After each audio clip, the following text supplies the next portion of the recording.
આજનો દિવસ બાપા ઘણો બધો ઐતિહાસિક છે અને યાદગાર છે. જુદા જુદા 6 પ્રસંગો આજના દિવસ સાથે સંકળાયેલા છે.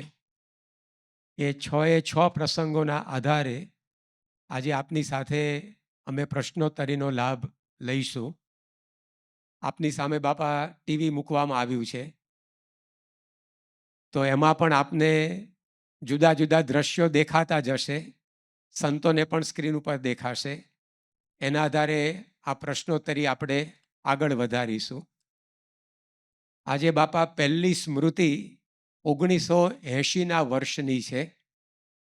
20મી જુલાઈ 1980ના દિવસે અહીંયા સ્ક્રીન ઉપર દેખાય છે કે પ્રમુખ સ્વામી મહારાજની લંડનમાં નગરયાત્રા નીકળેલી, અને પહેલો એવો પ્રસંગ હતો કે જેમાં હાથી ઉપર આવા કોઈ ધર્મગુરુની નગરયાત્રા નીકળે, પરંતુ એ નગરયાત્રામાં વરસાદ શરૂ થયો એટલે સ્વામી બાપા ઉપર છત્રી લંબાવવામાં આવી, પરંતુ સ્વામી બાપાએ પોતા માટે જે છત્રી હતી એ ઠાકોરજી ઉપર ધરી દીધી અને પોતે પલળતા એની અંદર બિરાજ્યા. તો આવી ભક્તિ એમણે એમનું સન્માન જ્યારે હતું તેવા પ્રસંગે કરેલી એ આજનો દિવસ છે, 20 જુલાઈ 1980નો. તો એ બાપા અહીંયા સ્ક્રીન ઉપર આપણે જોયું.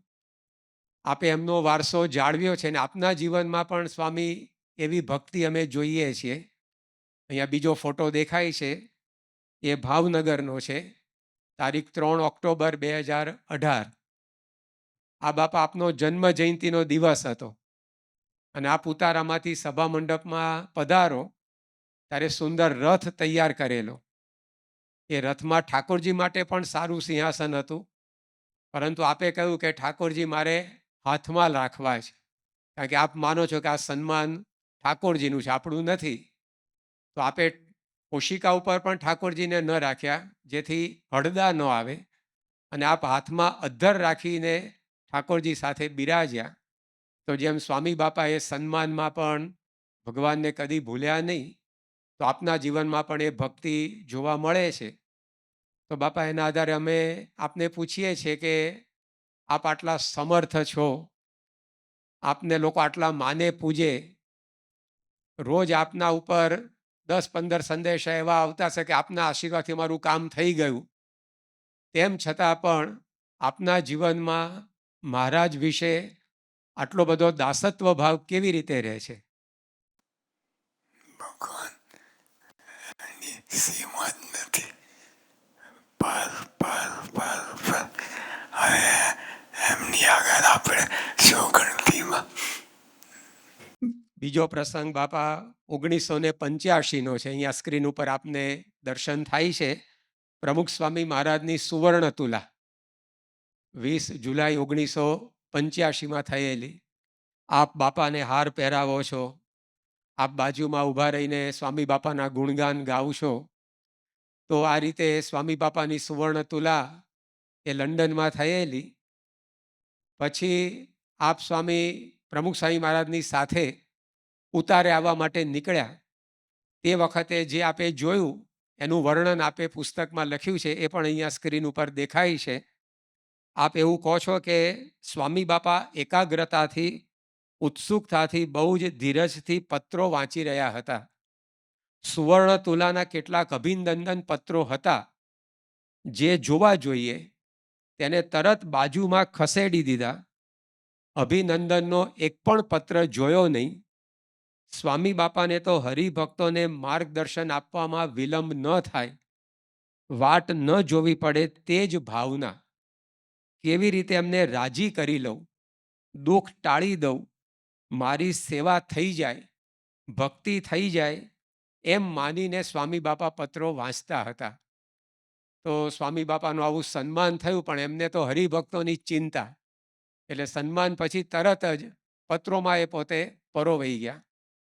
તો આપના જીવનમાં પણ આવી ભક્ત વત્સલતા સ્વામી અમે જોઈએ છીએ. 2024ના વર્ષમાં આપ રાજકોટ હતા. સવારે નાસ્તા પછી સુવામાં લગભગ 8:45-9 વાગી ગયા, એટલું મોડું થયું, લગભગ કલાક જેટલું મોડું થયું. એટલે બધાને એમ કે આપ 1.5 કલાક આરામ કરીને શાંતિથી 10:30 11 વાગે જાગ્રત થશો. પણ 8:45 આપ પહોંચ્યા હતા અને 9:25 તો જાગી ગયા. એટલે શ્રુતિપ્રિય સ્વામીએ કહ્યું, બાપા હજી વહેલું છે, આપ સૂઈ જાઓ. આપે કહ્યું કે ઊંઘ નહીં આવે. તો પૂછ્યું કેમ નહીં આવે? તો આપે કહ્યું કે પેલા હરિભગત, એક હરિભક્તનો આપની ઉપર પત્ર આવ્યો હતો, એનું દુઃખ કેમ દૂર થાય એની ચિંતા આપને હતી. તો આપ ફક્ત 35 મિનિટનો આરામ કરીને જાગી ગયા, પછી ન સૂતા તે ન જ સૂતા. ત્યાર પછી આપ ભાદરા ગયા. તો ભાદરામાં પણ આવો પ્રસંગ બન્યો. આપ પોતે આરામમાંથી અચાનક જાગી ગયા અને હરિભક્તનો જે પ્રશ્ન આવેલો એનો વિમર્શ કરવા માંડ્યા. તો જેમ સંતાનની ચિંતા માતા જાગી જાગીને કરે અને સંતાનનું દુઃખ દૂર ન થાય ત્યાં સુધી માને ચેન ન પડે, એમ આપને પણ હરિભક્તો સંતો પ્રત્યે આવી લાગણી રહ્યા કરે છે. તો આપ સંતો ભક્તો પ્રત્યે એવી કઈ દ્રષ્ટિ રાખો છો કે આપ એમના સુખે સુખી ને એમના દુઃખે દુઃખી થઈ જાઓ છો? દાસનો દાસ આપણે કઈ ઘંટેમાં હરિભક્તો પણ સમર્થ છે, મુક્ત છે. આપને એવું ના થાય કે શાંતિથી કલાકમાં શું મોડું થઈ જવાનું છે?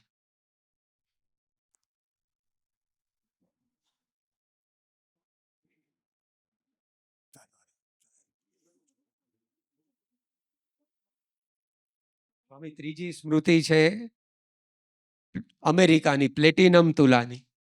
અહીંયા એનું દ્રશ્ય દેખાય છે. 20 જુલાઈ 1991 પ્રમુખ સ્વામી મહારાજની પ્લેટિનમ તુલા અમેરિકામાં થયેલી. આપ અહીંયા સ્વામી બાપાને વધાવવા માટે એ વખતે જઈ રહ્યા છો, એ દર્શન અમને થાય છે. આ પ્લેટિનમ તુલામાં પ્રવચન કરતી વખતે આપે પ્રમુખ સ્વામી મહારાજનો મહિમા ગાયેલો, એ પણ અહીંયા સ્ક્રીન ઉપર દેખાય છે. આપ એવું બોલ્યા હતા કે આપણને લાગ્યું કે આ તુલા પ્રમુખ સ્વામીની થઈ, પણ ખરેખર તો તેઓમાં બિરાજેલા શ્રીજી મહારાજની તુલા થઈ. સ્વામી બાપા આપણા પ્રેમથી તોળાયા છે, બાકી આવા પુરુષના પલ્લા સામે મહારાજ જ આવી શકે. પ્લેટિનમની શું તાકાત! આ તો પ્લેટિનમના ભાગ્ય કે આપણે એને સ્વામીના ચરણો સુધી પહોંચાડ્યું. તો આવી વાત આપે એ વખતે કરેલી. અમે અનુભવીએ છીએ કે બાપા આપ જ્યારે જ્યારે પણ યોગી બાપા કે પ્રમુખ સ્વામી મહારાજનો મહિમા લખો કે બોલો, કંઈક નવો દ્રષ્ટિકોણ અમને મહિમા સમજવાનો મળે છે. તો આપના અંતરમાં તો કેટલો બધો આ ગુરુનો મહિમા રમતો હશે. તો અમે આપને એ પૂછીએ છીએ કે આપ આપના ગુરુ યોગી બાપા પ્રમુખ સ્વામી એને કેવી રીતે માનો છો, શું સમજો છો એમના વિશે? શ્રીજી મહારાજ, સાક્ષાત શ્રીજી મહારાજ. તો બાપા ગુરુના વિશે આવો જ ભાવ અમારે પણ રાખવો જોઈએ, બરાબર ને? હવે બાપા ચોથી સ્મૃતિ છે. અહીંયા આપને સ્ક્રીન ઉપર એક પત્ર દેખાય છે. 14 વર્ષ પહેલાનો આ પત્ર છે. 20 જુલાઈ 2012 સ્વામી બાપાએ અમદાવાદમાંથી આ પત્ર લખીને આપની ગુરુ તરીકે અને સંસ્થાના પ્રમુખ તરીકે નિમણૂક કરેલી. આ પત્ર બાપા આપને વાંચીને અત્યારે શું વિચાર આવે છે? ભગવાન કરતા છે, એ જ બધું કરે છે અને આપણે સુખી. આપને બાપા આજે સવારે જાગ્યા ત્યારે એવો ખ્યાલ હતો કે આજે ગુરુ થયે મારે 14 વર્ષ પૂરા થાય?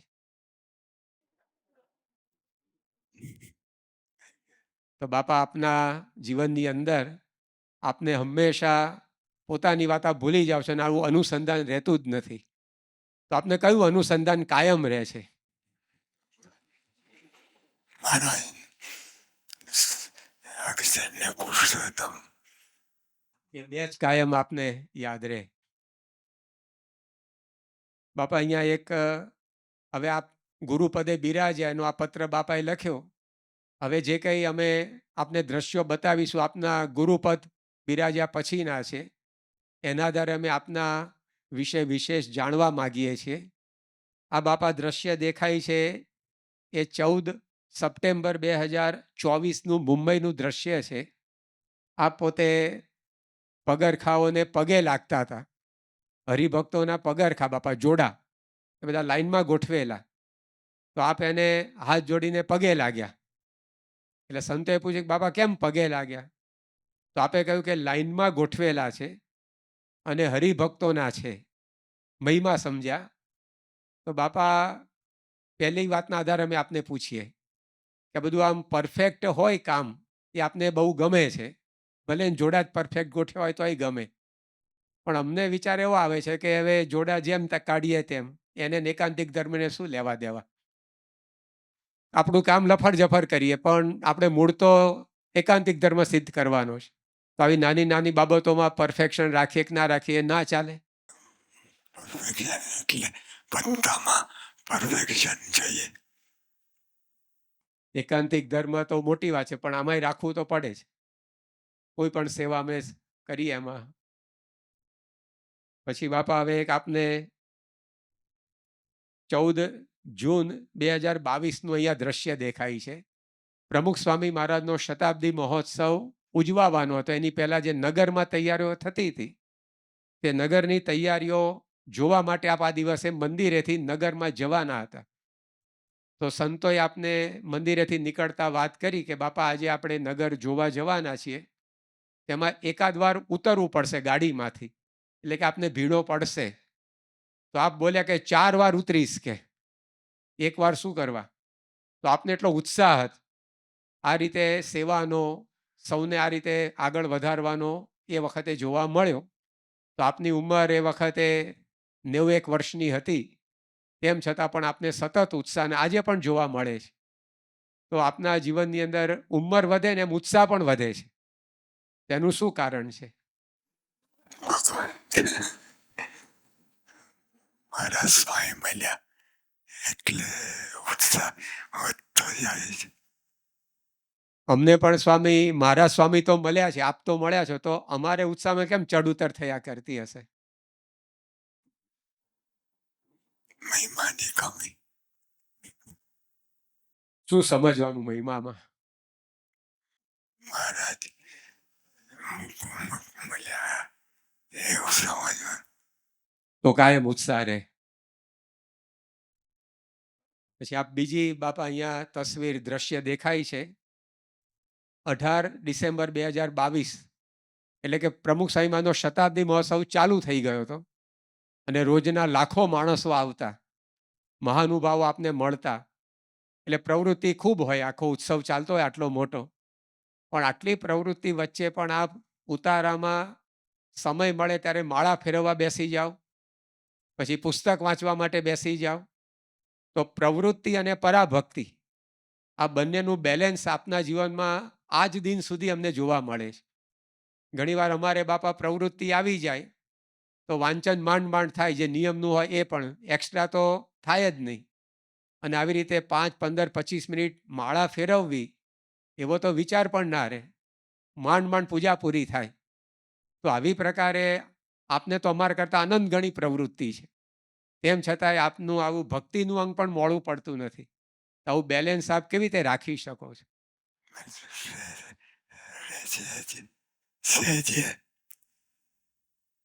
તો અમારે બાપા એવું સહેજે એના માટે શું કરવું જોઈએ? મુખો મુખ મળ્યા છે મહિમા સમજવા. બાપા અહીંયા એક વિડીયો આપને બતાવવામાં આવે છે. આ વખતની જ આ બધી વિડીયો છે. એ વિડીયોમાં બાપા એવું દેખાય છે કે આપ હંમેશા સંતોન માથે હાથ મૂકો છો, પછી આપ હાથ લૂછો પણ છો. આવું રોજ 5-15 વાર થાય અને ઘણા સમયથી આ તો ચાલે છે. તો જ્યારે આવું બને ને ત્યારે કાં તો માણસ હાથ મૂકવાનું બંધ કરે, કાં તો હાથ લૂછવાનું બંધ કરી દે. કારણ કે રોજ ઉઠીને આ શું કરવાનું એમ. પરંતુ આપનો પ્રેમ પણ અમારા વિશે ઓછો થતો નથી અને આપને પીડા પડે છે, ભીડો પડે છે, તેમ છતાં આપ સહન એ કરે જાઓ છો. તો ભીડો સહન કરીને પણ અમને લાભ આપવો, આવું આપના જીવનમાં હંમેશા દેખાય છે. તો આવું કેવી રીતે બને છે? મહિમા ભગવાનનું આવી પ્રાપ્તિ થઈ છે એને લીધે. પછી બાપા અહીંયા બીજો એક દ્રશ્ય દેખાય છે સ્ક્રીન ઉપર. 5 વર્ષ પહેલા આજના દિવસે 20 જુલાઈ 21માં આપની પ્રોસ્ટેટ પ્રોસિજર થયેલી અમદાવાદમાં. ડૉક્ટર મહેશભાઈ દેસાઈ આપના કૃપાપાત્ર છે. તો એમણે બાપા આપનો અનુભવ એવો કહ્યો તો એ વખતે કે સામાન્ય રીતે શસ્ત્રક્રિયાના સમયે દર્દીઓના ચહેરા ઉપર ચિંતા, ટેન્શન દેખાય, પણ મહંત સ્વામીને તો બિલકુલ ટેન્શન જ નહોતું. એમના ચહેરા પર એટલો શાંત ભાવ હતો, તે જ હતું કે હું અંજાઈ ગયો. દર્દી તરીકે મહંત સ્વામી મને 0 લાગ્યા, એટલે કે દર્દીપણું લાગ્યું જ નહીં એમનામાં, કારણ કે તેઓને કોઈ ફરિયાદ નહોતી. મને લાગે છે કે દુનિયામાં આવું ક્યાંય ન મળે. મને તો અતિશય આનંદ આવ્યો, મને અહીં શાંતિ મળી. બાપા ડૉક્ટર તો બહુ મોટા છે. મેડિકલ ક્ષેત્રનું સર્વોચ્ચ પારિતોષિક BC રોય એવોર્ડ એ એમને મળેલો છે. ઇન્ટરનેશનલ યુરોલોજી સોસાયટીના 2 વખત પ્રેસિડેન્ટ રહી ચૂક્યા છે. એટલે ઘણા બધા દર્દીઓ અને ડૉક્ટરોના સંપર્કમાં આવ્યા છે. પણ આપના યોગમાં આવે ને આપ એમને જુદા લાગ્યા. આવું ખાલી એક ડૉક્ટરના જીવનમાં નથી, આપના યોગમાં જે આવે એને હંમેશા આપ જુદા જ લાગો છો. ડૉક્ટર ભટ્ટાચાર્ય આપની બાયપાસ સર્જરી કરી, તેમણે પણ કહ્યું કે હું જ્યારે ઓપરેટ કરતો હતો ત્યારે મને લાગ્યું હતું કે આ કોઈક જુદી વ્યક્તિ છે. પીટર બ્રેન્ટ આપને મળ્યા 1968માં મુંબઈમાં, પોલિશ લેખક, યહૂદી, પણ એણે લખ્યું કે મને લાગ્યું કે આ જરૂર મહાનતાને પામશે એવા છે. તો જે કોઈ આપના યોગમાં આવે બધાને આપ જુદા લાગો છો. તો આપનામાં એવું જુદું શું છે કે આવો અનુભવ બધાને થાય છે? ભગવાન શુક્ર. આજે બાપા છેલ્લે હવે આપના ચરણોમાં પ્રાર્થના એટલી કરીએ કે ગુણાતીતાન સ્વામીએ કહ્યું છે કે નવો રાજા ગાદીએ બેસે ત્યારે બંદીવાનના બંધ છોડી નાખે, જેલો દૂધે ધોઈ નાખે, ગુનેગારના બધા ગુના માફ કરે. તો આપ બાપા ગુરુપદે બિરાજે આજનો દિવસ છે. તો અમે તો ઘણી બધી ભૂલો અત્યાર સુધી કરી છે, આપે એને માફ પણ કરી છે, પણ માફ કર્યા પછી એ પાછી કરી છે અમે. તો આજે આપને પ્રાર્થના કરીએ છીએ કે અમારા બધા વાંક ગુના માફ કરી આપણા જેવા શુદ્ધ આપ અમને બનાવજો. આજના દિવસે પ્રાર્થના.